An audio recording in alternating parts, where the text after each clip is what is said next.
सभी सम्मान्य शिक्षक साथियों को नमस्कार। मैं विष्णु सर, आप सभी का स्वागत है मेरे यूट्यूब चैनल विष्णु टेक्निकल गुरु में। आज हम आपके लिए टीईटी संबंधित एक महत्वपूर्ण अपडेट लेकर आए हैं, जिसमें किन शिक्षकों को टीईटी देना है या नहीं देना है, इस पर हम इस वीडियो के माध्यम से चर्चा करेंगे।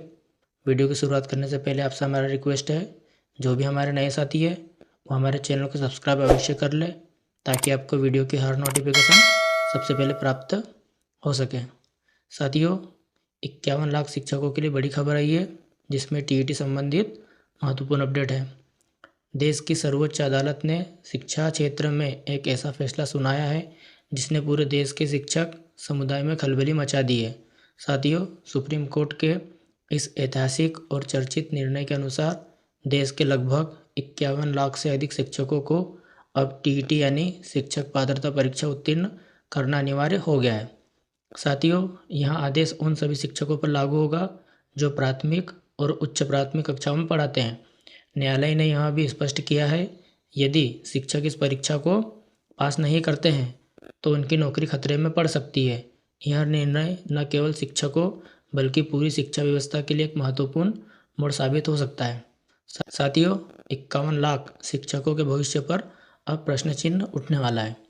इस निर्णय से देश के विभिन्न राज्यों में कार्यरत लगभग 51 लाख शिक्षक सीधे तौर पर प्रभावित होंगे। ये वे शिक्षक हैं जो वर्षों से अपनी सेवाएं दे रहे हैं, लेकिन उन्होंने अभी तक टीईटी परीक्षा उत्तीर्ण नहीं की है। कई शिक्षक तो दशकों से शिक्षण कार्य में लगे हुए हैं और उनका अनुभव बहुत समृद्ध है।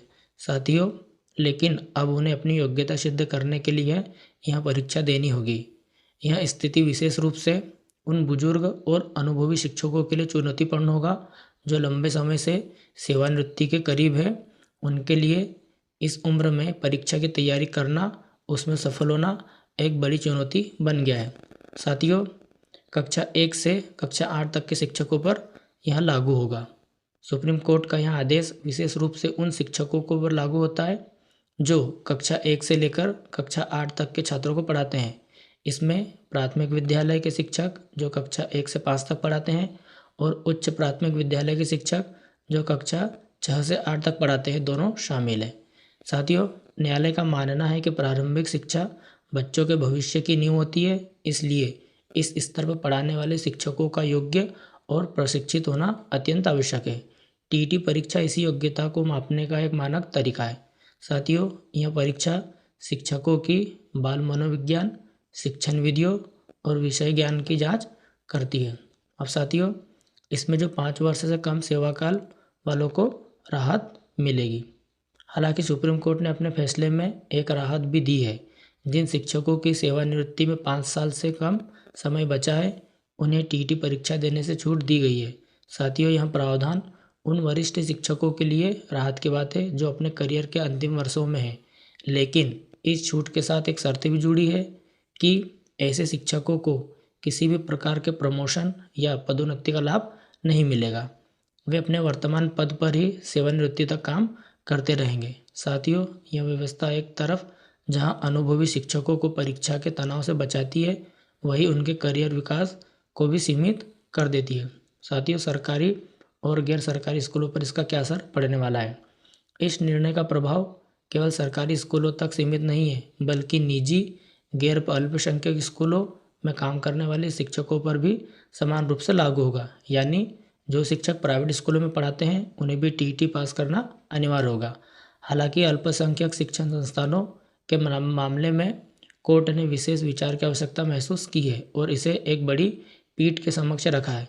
साथियों, यह निर्णय दर्शाता है कि चाहे स्कूल सरकारी हो या निजी, गुणवत्तापूर्ण शिक्षा के लिए योग्य शिक्षकों की आवश्यकता सार्वभौमिक है। इससे देश भर में शिक्षा की गुणवत्ता में एकरूपता लाने का प्रयास है। साथियों, अब वहीं पर शिक्षक समुदाय में भी व्यापक संतोष लगा हुआ है। इस निर्णय की घोषणा के बाद से देश के विभिन्न राज्यों में शिक्षकों ने विरोध प्रदर्शन शुरू कर दिए हैं। उत्तर प्रदेश के कई जिलों में शिक्षक संगठनों ने धरना प्रदर्शन किए हैं। शिक्षकों का कहना है कि उन्होंने अपना पूरा जीवन बच्चों को शिक्षित करने में लगा दिया है और अब रिटायरमेंट के करीब पहुंचकर उनकी नौकरी खतरे में डाल दी गई है।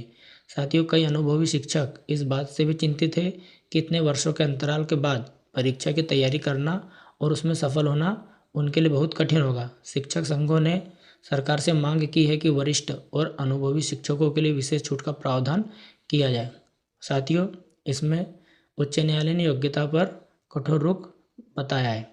सुप्रीम कोर्ट ने अपने आदेश में बहुत स्पष्ट रूप से कहा है कि शिक्षक की योग्यता समझौते का विषय नहीं हो सकती है। न्यायालय का मानना है कि गुणवत्तापूर्ण शिक्षा सुनिश्चित करने के लिए शिक्षकों का प्रशिक्षित और योग्य होना अनिवार्य है। कोर्ट ने यह भी कहा है कि नियुक्ति के समय से लेकर प्रमोशन तक हर चरण पर टीईटी उत्तीर्ण करना आवश्यक होगा। यह निर्णय शिक्षा के अधिकार अधिनियम की भावना के अनुरूप है, जो प्रत्येक बच्चे को गुणवत्तापूर्ण शिक्षा प्राप्त करने का अधिकार देता है। साथियों, न्यायालय ने माना कि केवल अनुभव पर्याप्त नहीं है, बल्कि आधुनिक शिक्षण विधियों और बाल मनोविज्ञान का ज्ञान भी उतना ही महत्वपूर्ण है। साथियों, विभिन्न राज्यों में परीक्षा की किस प्रकार तैयारियां चल रही है। सुप्रीम कोर्ट के इस निर्णय के बाद देश के विभिन्न राज्यों में टीटी परीक्षा की तैयारियां तेज कर दी गई है। महाराष्ट्र में आवेदन की अंतिम तिथि बढ़ाई गई है ताकि अधिक से अधिक शिक्षक परीक्षा के लिए आवेदन कर सके। वहीं पर बात करें साथियों, तमिलनाडु, बिहार, तेलंगाना और अन्य कई राज्यों में टीईटी परीक्षा के कार्यक्रम निर्धारित किए जा रहे हैं। साथियों, शिक्षा विभाग समय समय पर शिक्षकों को विशेष प्रशिक्षण भी प्रदान कर रहे हैं ताकि वे परीक्षा की तैयारी बेहतर तरीके से कर सके। कई राज्य सरकारें ऑनलाइन और ऑफलाइन दोनों माध्यमों से कोचिंग की व्यवस्था कर रही है। हालांकि इतनी बड़ी संख्या में शिक्षकों के लिए परीक्षा आयोजित करना भी एक बड़ी चुनौती है। टीटी परीक्षा को लेकर सुप्रीम कोर्ट का यह निर्णय भारतीय शिक्षा व्यवस्था में एक महत्वपूर्ण परिवर्तन लेकर आया है, जहां एक और यहाँ गुणवत्तापूर्ण शिक्षा सुनिश्चित करने की दिशा में एक सकारात्मक कदम है, तो साथियों वहीं दूसरी ओर 51 लाख शिक्षकों का भविष्य अनिश्चितता में है। साथियों, राज्य सरकारों की याचिकाओं और शिक्षक संगठनों के विरोध के बीच यह देखना होगा कि अंततः क्या निर्णय आता है। सभी शिक्षकों को सलाह दी जाती है कि वे परीक्षा की तैयारी शुरू कर दें और नवीनतम जानकारी के लिए अपने राज्य के शिक्षा विभाग से संपर्क में रहें। साथियों, यह लेख सामान्य जानकारी के उद्देश्य से तैयार किया गया है। सरकारी कर्मचारियों की रिटायरमेंट आयु संबंधी नवीनतम जानकारी के लिए कृपया संबंधित विभाग की आधिकारिक वेबसाइट पर ही देखें। अपने कार्मिक विभाग से संपर्क करें। नियम और शर्तें समय समय पर बदल सकती है। किसी भी आधिकारिक घोषणा से पहले अफवाहों पर विश्वास न करें। सरकारी आदेश जारी होने के बाद कोई निर्णय लागू होगा। उम्मीद है साथियों आपको वीडियो ज़रूर पसंद आया होगा। ऐसे ही और वीडियो की नोटिफिकेशन पाने के लिए आप हमारे चैनल को सब्सक्राइब अवश्य कर लें। और साथियों, वीडियो को लाइक, शेयर एंड सब्सक्राइब करना न भूलिए। मिलते हैं नेक्स्ट वीडियो के साथ। जय हिंद, जय भारत।